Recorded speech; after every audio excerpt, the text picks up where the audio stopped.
Di video ini, gue bakal bahas tentang cara melawan bully. Bukan sekedar melawan, tapi melawan tanpa kekerasan. Wah, pengecut loh, pakai gaya-gayaan tanpa kekerasan segala. Bilang aja lo lemah, gak berani berkelahi. Penakut, pengecut loh. Alasan gue memilih lawan bully tanpa kekerasan, karena kita harus lihat fakta di dunia nyata, bro. Bukan cuma denger cerita-cerita soal pahlawan. Kebanyakan, kalau lo lawan kekerasan pakai kekerasan, ujungnya cuma perkelahian, menyakiti satu sama lain, dan ini nggak bakal ada habisnya. Konsekuensinya, minimal dimarahi guru, diskorsing, dikeluarin, bahkan ada yang dipenjara. Percaya bro, ngelawan bully pakai kekuatan fisik, terus habis itu lo menang, jadi pahlawan dipuja-puja satu sekolah, itu cuma ada di cerita fiksi atau dongeng influencer. Kenyataannya nggak kayak gitu. Satu hal lagi, melawan tanpa kekerasan, ini ternyata juga bisa menyelamatkan orang lain, menyelamatkan yang terbuli, juga nyelamatin orang yang suka ngebully. Oh ya, hal ini juga gue lakuin sendiri berdasarkan pengalaman pribadi, dan udah terbukti ampuh, bikin gue menang dari para pembuli. Flashback dulu ya bro, gue harus cerita dulu, sejak SD, SMP, sampai SMA, gue sebenarnya adalah tipikal cowok yang mengundang banget buat dibully.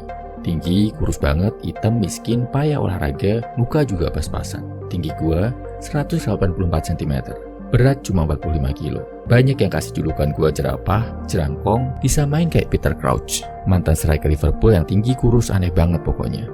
Di awal gua masuk ke sebuah lingkungan baru, selalu ada usaha buat ngebully gua. Tapi, usaha itu gagal dan gak berlanjut bro.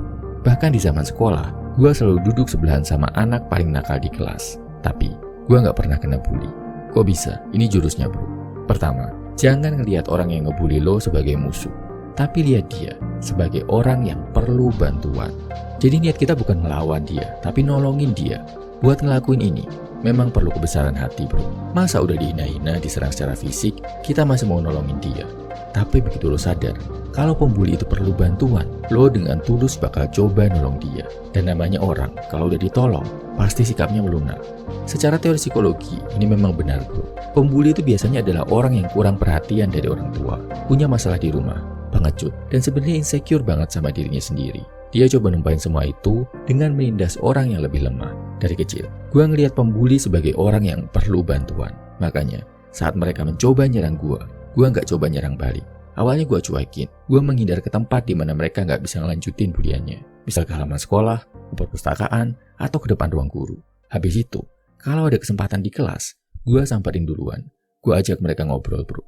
Bukannya ngejauhin, tapi gue samperin duluan. Gila nggak? Karena ini ada hubungannya sama poin kedua. Kedua, apa jurus paling ampuh buat menghadapi pembuli? Jurus pukulan uppercut, jurus tendangan ke tulang kering, jurus serang dari belakang? Bukan bro, tapi jurus mendengarkan. Para pembuli itu, kayak yang gue bilang tadi, punya banyak masalah yang dipendam. Udah gitu, sama guru-guru, sama orang lain, mereka dianggap anak nakal bro. Selalu diremehin, selalu dipandang sebelah mata. Saat lo mau dengerin dia sebagai manusia, ngobrol santai tanpa ngejudge, cepat atau lambat, dia bakal luluh bro.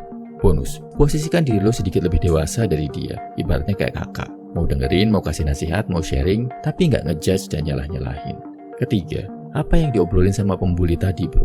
Hal yang lo nyambung sama mereka, terutama yang ada hubungannya sama hobi. Gue inget banget, dulu ada anak yang coba ngebully gue. Tapi karena habis itu gue sering ngobrol sama dia tentang bola dan video game, sering tuker-tukeran tips, trik, dan info terbaru, jadinya malah temenan bro. Biasanya, bullying itu melibatkan beberapa orang. Coba ngobrol dulu sama orang yang kira-kira nyambung sama lo bro. Lo bisa nyambung sama satu orang, intensitas bulian bakal turun drastis, bahkan berhenti bro. Kadang-kadang apresiasi mereka, kasih pujian atau sekedar thumbs up. Misal dia datang pagi, gak telat, lo bilang, wah rajin lo sekarang bro, mantap. Itu udah bikin mereka ngerasa dihargai, dan akibatnya juga akan menghargai diri lo. Keempat, jadi orang baik. Bukan baik ngarep ada maunya, tapi baik karena memang tulus. Sering-sering bantu temen lo sebisa mungkin. Coba care sama teman lo, dengerin dia, tunjukin simpati. Ke guru juga gitu bro, yang sopan, hormat, ngerti adab.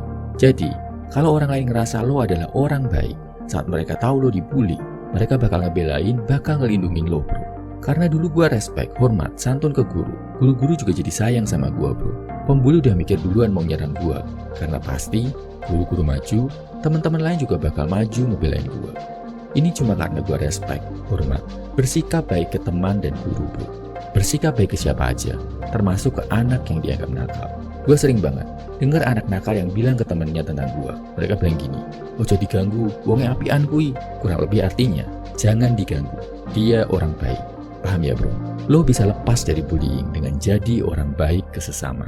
Dan yang paling penting, jangan suka menghina temen lo. Saat gue ngeliat orang lain dibully, gue gak akan ikut-ikutan ngebully bro. Saat pada hina-hinaan, misal ceng-cengin nama orang tua, gue juga sama sekali gak ikutan. Memang jadinya kelihatan gak asik, tapi ini bakal bikin teman-teman lo segan. Gak mau ikutan menghina lo karena lo juga menghormati mereka. Kalaupun dihina, gak ngebales. Jadi gak seru. Akhirnya mereka capek sendiri. Pembuli bakal makin menjadi saat korbannya bereaksi bro. Lo marah, nangis, teriak, ngelawan, mereka bakal makin seneng. Tapi kalau lo cuekin dia, gak dengerin suara-suaranya, mereka bakal bosan sendiri bro. Kelima, gue bakal kasih beberapa tips singkat yang bantu lo lepas dari bullying. Belajar bela diri, tapi gak perlu kelihatan sok jagoan dan nantangin.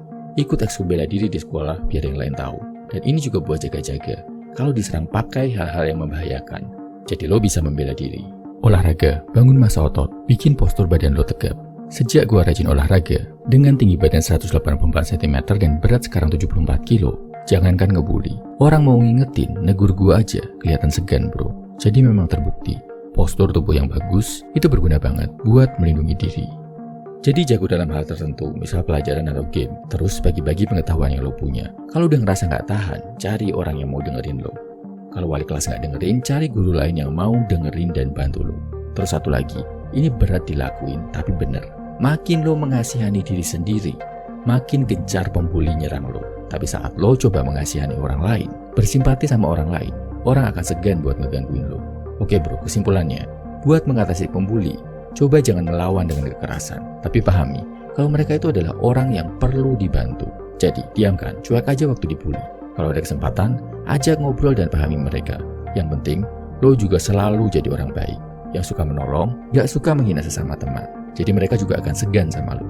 Belajar bela diri, perkuat fisik, tapi pakai kekuatan lo buat melindungi, bukan buat menyakiti. Ini bakal bikin orang lain juga makin respect. Oke, sekarang gantian lo yang share ya bro. Terutama buat lo yang udah dewasa, buat bantuin saudara-saudara kita yang lebih muda. Apa strategi yang lo lakuin biar gak dibully sama orang lain? Dan kalau yang udah terlanjur dibully, gimana cara lepasnya? Masukan dari lo bakal ngebantu banget buat kita semua bro. Jangan sampai ada lagi remaja yang hancur masa depannya gara-gara jadi korban bullying, atau gara-gara ngelakuin balas dendam yang berlebihan ke pembulinya. Salam my value man, semangat bro.